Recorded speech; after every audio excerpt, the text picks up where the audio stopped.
ನಾನು ಹೀಗೆ ನಿಮ್ಮೆಲ್ಲರೂ ಒಟ್ಟಿಗೆ ಬರೋದಕ್ಕೆ ಹೇಳಿದ್ದೀನಿ ಅಂತಂದರೆ ಅದು ಯಾವುದೋ ಮುಖ್ಯವಾದ ವಿಚಾರನ ಹೇಳೋಕೆ ಆಗಿರುತ್ತೆ. ಅದು ನಿಮಗೂ ಗೊತ್ತು. ಈ ಸಲನೂ ನಾನೊಂದು ಜಾಗ್ರತೆ ಕೊಡ್ತಾ ಇದ್ದೀನಿ ನಿಮಗೆ. ಎಲ್ಲರೂ ಸರಿಯಾಗಿ ಕೇಳಿಸ್ಕೊಳ್ಳಿ. ಸದ್ಯಕ್ಕೆ ಹಳ್ಳಿನಲ್ಲಿ ಪರಿಸ್ಥಿತಿ ಸರಿಯಿಲ್ಲ. ಒಂದು ಅಪಾಯ ಕಾದಿದೆ. ಆ ಅಪಾಯಕ್ಕೆ ಈ ಮನೆಯಲ್ಲಿ ಯಾರು ಬೇಕಾದರೂ ಬಲಿಯಾಗಬಹುದು.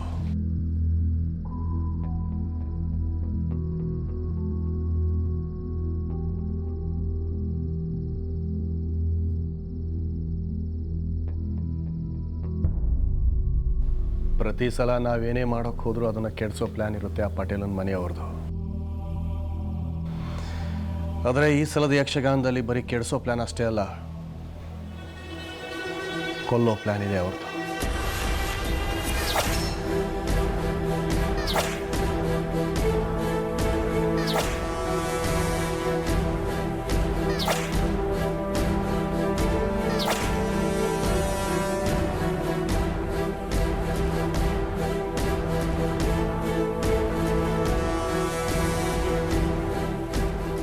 ಏನು ಹೇಳ್ತಿದ್ದೀರಾ ಅಪ್ಪಾಜಿ?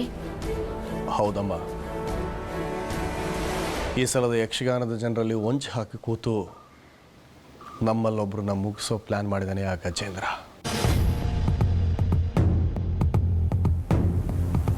ಅರೆ ಇದೆಂತ ಹೊಸ ತಿರು, ನನಗೆ ಗೊತ್ತಿಲ್ಲದೆ ಇರೋ ತೀರ್ಮಾನ ತಗೊಳಂಗಾದ ನಾವ.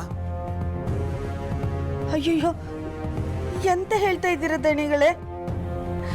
ಕೊಲೆ ಮಾಡೋದು ಅಂದ್ರೆ ತಮಾಷೆ ವಿಷಯನಾ? ಅವ ಎಂತಾದ್ರೂ ಮಾಡ್ತಂತ ನನಗೆ ಹೆದರಿಕೆ ಇತ್ತು. ಇಷ್ಟೆಲ್ಲ ಆಗೋದಾದ್ರೆ ಯಕ್ಷಗಾನ ನಡೆಸೋದೇ ಬೇಡ ನಾವು. ಬಾಯ್ ಕಮಲ, ಸುಮ್ಮನಿರ, ಎಂತೆಂಥದ ಮಾತಾಡ್ಬೇಡ. ದನಗಳೇ, ಈ ವಿಷಯ ನಿಮ್ಗೆ ಹೆಂಗೆ ಗೊತ್ತಾಯ್ತು?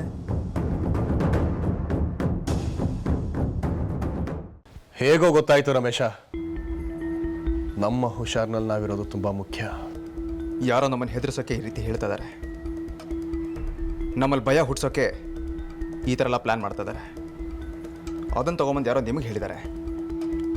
ಈ ಪ್ಲ್ಯಾನ್ಗಳಿಗೆಲ್ಲ ನಾವು ಹೆದರ್ಕೋಬೇಕಾ? ಅಲ್ಲ ಭುವನ್, ನಮ್ಮನ್ನು ಹೆದರಿಸೋದಕ್ಕೆ ಅಥವಾ ನಮ್ಮಲ್ಲಿ ಭಯ ಹುಟ್ಟಿಸೋದಕ್ಕೆ ಯಾರೋ ಪ್ಲ್ಯಾನ್ ಮಾಡಿದ್ದಾರೆ ಅಂತೇಳಿ ನಾವು ಸುಮ್ಮನೆ ಇದ್ದು ಆಮೇಲೆ ಏನಾದರೂ ಹೆಚ್ಚು ಕಡಿಮೆ ಆದರೆ ಯಾರು ಹೊಣೆ? ಇಂಥ ವಿಷಯಗಳನ್ನೆಲ್ಲ ಅಷ್ಟು ಸುಲಭವಾಗಿ ನಿರ್ಲಕ್ಷ್ಯ ಮಾಡೋಕ್ಕಾಗೋದಿಲ್ಲ. ಸದ್ಯಕ್ಕೆ ಹಳ್ಳಿ ಪರಿಸ್ಥಿತಿ ಯಾವ ಕ್ಷಣದಲ್ಲಿ ಏನು ಬೇಕಾದರೂ ಆಗಬಹುದು ಅನ್ನೋ ರೀತಿ ಇದೆ. ಏಯ್, ಏನು ಎದೆ ಉಬ್ಬಿಸ್ಕೊಂಡು ನಿಂತಿದ್ಯಾ? ಎದೆ ಬಗ್ಸು.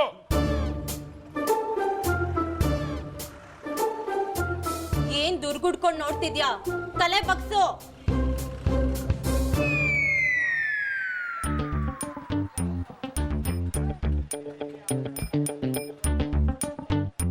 ಏಯ್, ಕಣ್ಣು ಕಣ್ಣು.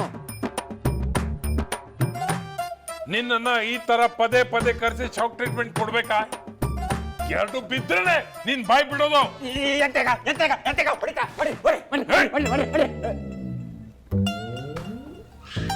ಹೊಡೆದಿಲ್ವಾ? ಅಲ್ಲ, ನಾನು ಹೊಡೆದ್ರೆ ನಿಮ್ಗೆ ಎಂತ ಸಿಕ್ತು ಅಂತೇಳಿ ಸತ್ತು ಹೋದೆ ನಾನು. ಬಿಡ್ಕಣಿ, ಹೆಂಗಿದ್ದೆ? ಬಿಡಿ, ನಿಮ್ಮ ಅನುಮಾನ ಅಂತ ಪಟೇಲ್ರ ನಾನು ಸಾಯಿಸಿದ್ದೆ ಅಂತನ?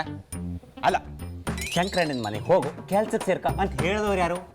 ಪಟೇಲ್ರು. ಅವ್ರು ನನಗೆ ಅನ್ನದಾತ್ರು. ಅವ್ರಿಗೆ ನಾನು ಚೂರಿ ಹಾಕ್ನ?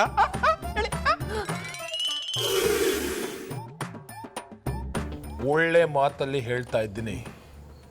ಪಟೇಲ್ರನ್ನ ಕೊಂದವ್ರು ಯಾರು ಅಂತ ತಿಳ್ಕೊಂಡು ಹೇಳ್ದೆ ಹೋದ್ರೆ ನಿನ್ನ ಹೆಣ ಬೀಳಿಸಿ ಅವರು ಬಾಯಿ ಬಿಡಿಸ್ತೀನಿ. ಕೊಲೆ ಮಾಡಿದ್ದು ಭುವನ್ನೇ ಅಂತ ಹೇಳಿಬಿಡ್ಲ? ಒಂದೇ ಏಟಿಗೆ 2 ಹಕ್ಕಿ ಹೊಡೆದಂಗಾತ್ತು. ನನ್ನ ದಾರಿನೂ ಸುಲಭ ಆಯ್ತು. ಅವ ಸತ್ರೆ ಶ್ರದ್ಧಾ ಮೇಡಮ್ ನನ್ನೇ ಲವ್ ಮಾಡ್ತರು. ಅವ್ನು ಸಾಯದೆ ಹೋದರೆ ಕೊಲೆಗಾರ ಭುವನ್ನೇ ಅಂತ ತಿಳ್ಕೊಂಡು ಅವನು ದೂರ ಇಡ್ತರು. ಇದು ಒಳ್ಳೆ ಉಪಾಯ.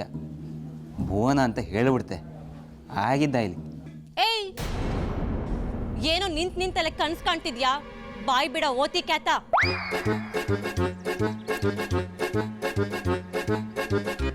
ಆ ಭುವನನ ಜೊತೆ ನಂದೆಂಥ ಸ್ಪರ್ಧೆ?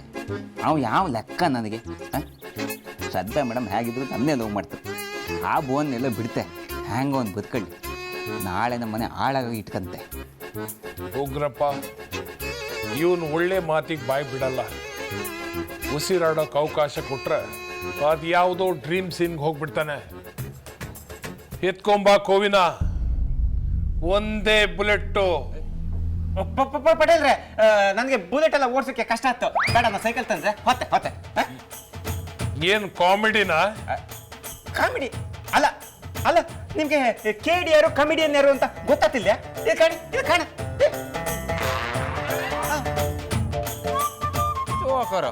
ಕಂಡಿಡ್ರಿ ಕೇಳಿನ.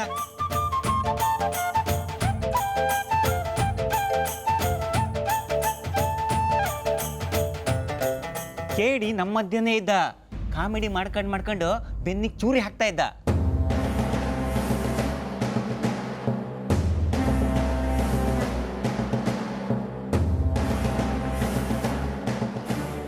ಈಗ ನಾನು ಹೇಳಿದ್ರೆ ನೀವು ಯಾರು ನಂಬೋದಿಲ್ಲ. ಹೆಡ್ ಮಾಸ್ಟ್ರು ಪಟೇಲನ್ ತೆಗಿಯೋಕ್ಕೆ ಒಂದು ವರ್ಷದಿಂದ ಪ್ಲಾನ್ ಮಾಡಿದ್ನಾಯ್ತು, ಗೊತ್ತಿತ್ತಾ? ಅವ ಎಂತ ಹೇಳಿ ನನಗೆ ಚೆನ್ನಾಗಿ ಗೊತ್ತಿತ್ತು. ಶಂಕರಣ್ಣ ಪಟೇಲ ಇಬ್ರು ಸೇರ್ಕೊಂಡು ಹೊಡೆದಾಡ್ಕೊಂಡ್ರೆ ಅವನ ಬೇಳೆ ಬೇಯಿಸ್ಕತ್ತ. ಅಲ್ಲ, ಇವರಿಬ್ರು ಹೊಡೆದಾಡ್ಕೊಂಡು ಸತ್ರೆ ಇನ್ನು ಮುಂದೆ ಈ ಊರಿನ ರಾಜ ಯಾರು? ಯಾರು? ಹೇಳಿ, ಇವನೆಯ? ಅದೇ ಇವನು ಪ್ಲಾನು. ಈಗ ಪಟೇಲ್ರನ್ ತೆಗೆದ, ಪಾಪ ಇನ್ನು ಮುಂದೆ ಯಾರನ್ನು ತೆಗಿತ್ನೋ ಏನೋ.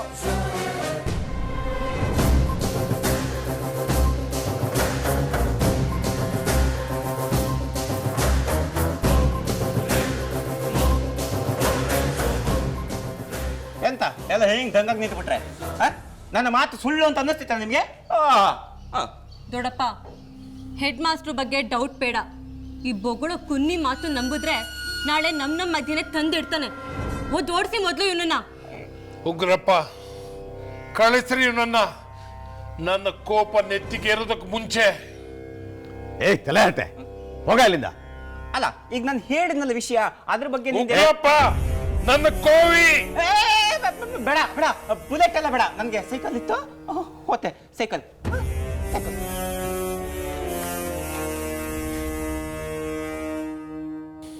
ದೊಡ್ಡಪ್ಪ, ಈ ಪಚ್ಚೆ ಮಾತು ನಂಬ್ಕೊಂಡು ಹೆಡ್ ಮಾಸ್ಟರ್ ಮೇಲೆ ಡೌಟ್ ಪಡೋದು ಮೂರ್ಖತನ.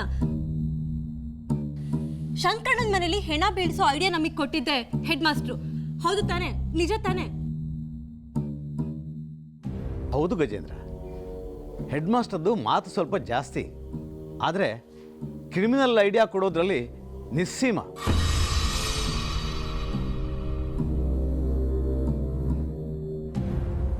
ಅಷ್ಟು ಮಾತ್ರ ಅಲ್ಲದೆ ರಾಜೇಂದ್ರನ್ಗೂ ಅವನಿಗೂ ಚೆನ್ನಾಗಿ ದೋಸ್ತಿ ಇತ್ತು. ವಾರಕ್ಕೊಂದಿನ ಇಬ್ಬರು ಗುಂಡು ಹಾಕಕ್ಕೆ ಒಟ್ಟಿಗೆ ಕೂತ್ಕೋತಾ ಇದ್ರು. ನನ್ನ ಐಡಿಯಾಗಳನ್ನು ರಾಜೇಂದ್ರ ತಗೊಳ್ಳದೇ ಇದ್ರು ಕೂಡ ಹೆಡ್ ಮಾಸ್ಟರ್ ಐಡಿಯಾ ಮಾಡ್ತಾ ಹಿಡ್ಕೊಂಡ್ಬಿಡ್ತಿದ್ದ. ಕೊಲ್ಲಕ್ಕೆ ಬಂದವನು ಯಾರು ಅಂತ ನಿನಗೆ ಮಾತ್ರ ಗೊತ್ತು. ಕಣ್ಣು ಚುರುಕು ಮಾಡ್ಕೊಂಡು ಹೇಳು.